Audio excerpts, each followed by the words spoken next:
On va sur l'application Smart Life. Il y en a certains qui s'étuient à Smart. Vous appuyez sur plus. Vous allez sur sécurité et capteur.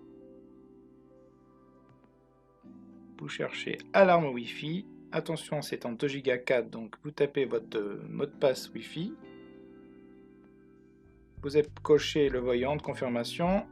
Alors normalement, si elle est neuve, elle va s'initialiser automatiquement. Si par hasard ce n'était pas le cas, vous appuyez 5 secondes sur le bouton au milieu en bas. Et ça va lancer l'initialisation comme pour une prise connectée.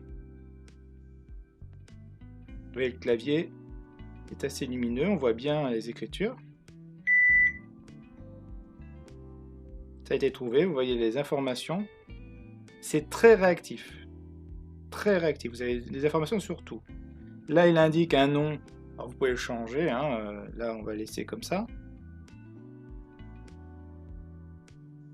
Il vous demande un numéro de téléphone si vous avez mis une carte SIM à l'intérieur, le numéro de téléphone de la carte SIM, pour pouvoir y envoyer des SMS. Parce que par SMS, vous pouvez l'activer et désactiver.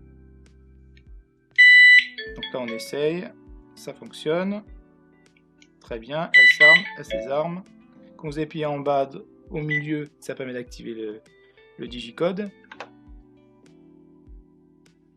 Donc là, j'essaye carrément, comme sur une télécommande, votre application permet d'armer, c'est une télécommande personnelle. Vous pouvez faire sonner, désarmer. Le bouton SOS, c'est très bien parce que un enfant ou une personne âgée, on pourrait s'en servir pour faire simplement un appel, je vais pas bien, etc. On appuie dessus et ça pourrait envoyer un numéro de téléphone d'une personne de confiance. Là, on va aller voir les paramètres concernant les détecteurs. Vous pouvez les activer ou pas. Là, c'est le détecteur de porte ou de fenêtre. Vous pouvez indiquer, par exemple, c'est la fenêtre de la chambre de Théo. Là, c'est la porte d'entrée. Donc, vous enlevez l'étiquette. Il y a une pile à l'intérieur. Automatiquement, ça va être reconnu. Déjà, quand vous aurez le pack, tout ce qui était dedans sera à l'intérieur. Je vais vous montrer si par hasard il y a quelque chose qui ne serait pas reconnu, vous voulez rajouter des choses. Vous prenez par exemple, on va prendre une télécommande supplémentaire. Vous appuyez sur plus ajouter, 2 bips, c'est simple, et vient de rajouter. J'ai appuyé sur fermer, désactiver, désarmer, et automatiquement 2 fois, ça a pris en compte l'application, le nouvel appareil. On n'oublie pas de personnaliser. Donc là maintenant j'ai 3 télécommandes, au départ j'en avais 2, et ça fonctionne. Donc on appuie sur ajouter, on appuie sur la télécommande sur désarmer, une fois, une deuxième fois, et c'est ajouté. Maintenant les badges RFID. Vous voyez, ça fonctionne. On va annuler celui de Théo. Alors, vous avez vu, j'ai pris finalement j'ai celui de Léa. Je comprends pas. Tiens, il veut pas l'ajouter, c'est normal puisqu'il est déjà à l'intérieur. Mais oui, parce que j'avais annulé celui de Théo. Et comme là ils sont pas personnalisés, et là ça marche. Il suffit simplement de positionner sur la lettre RFID, la touche RFID, et voilà, il vient d'enclencher. On change le nom, Théo, et nous avons un nouveau badge. Et vous pouvez en avoir jusqu'à 50. 50 appareils peuvent être connectés sur cet appareil.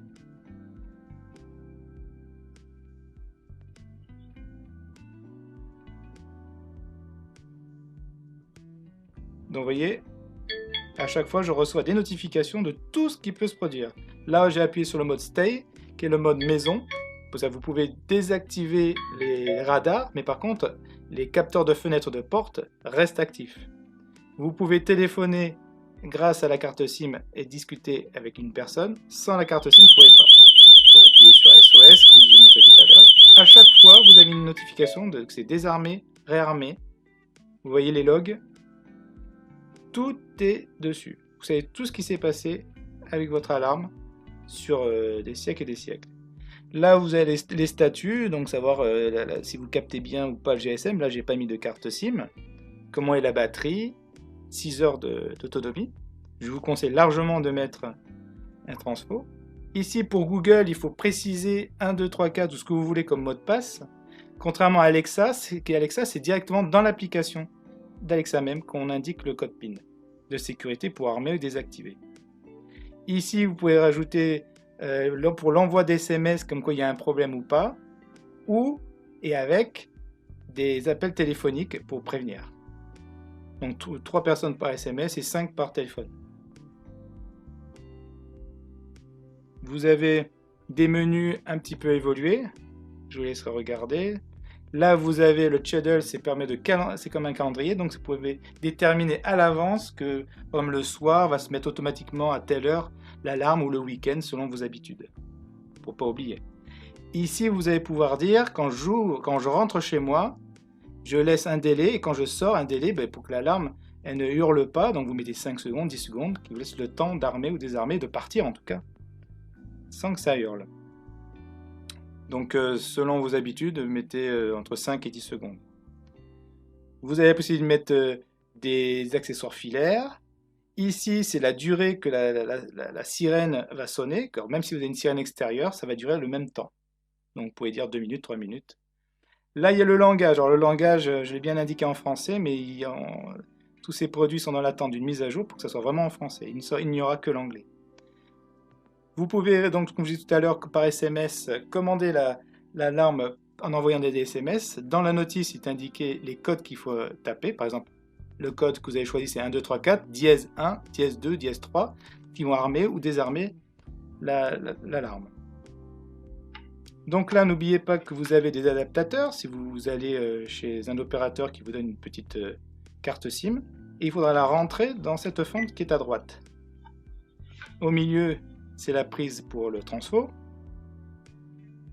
En vert, c'est le bornier. Derrière, vous voyez les trous pour les vis. Vous avez l'interrupteur on-off. Et vous avez un petit bouton poussoir sur la droite qui permet que si elle est arrachée du mur, ça va enclencher un appel, ça va sonner, etc.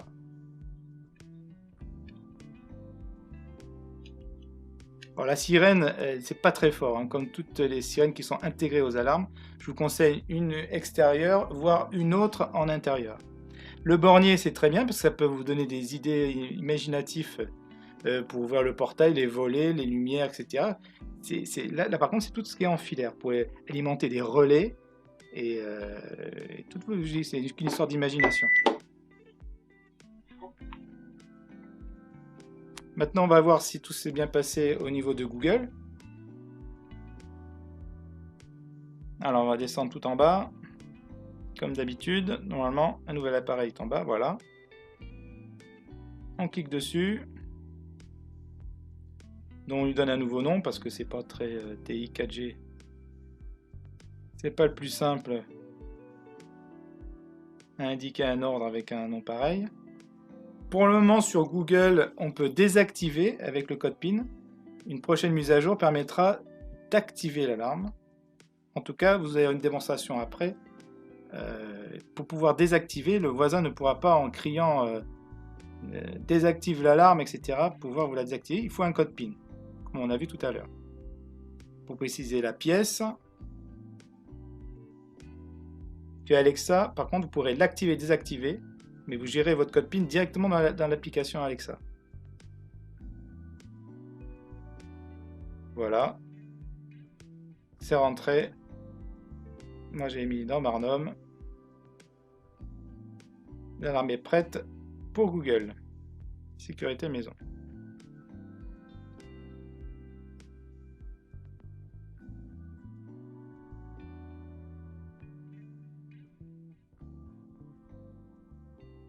Maintenant, comment on initialise la sirène d'alarme ou une sirène intérieure?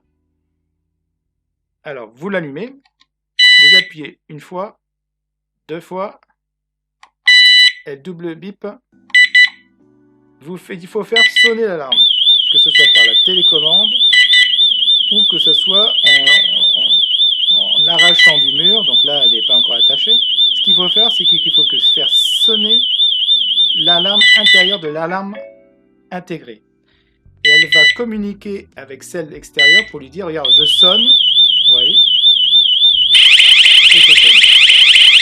En fait, il faut qu'une première fois que la sirène extérieure, quand elle est en mode appareillage, elle entend la sirène intégrée et elles vont se synchroniser.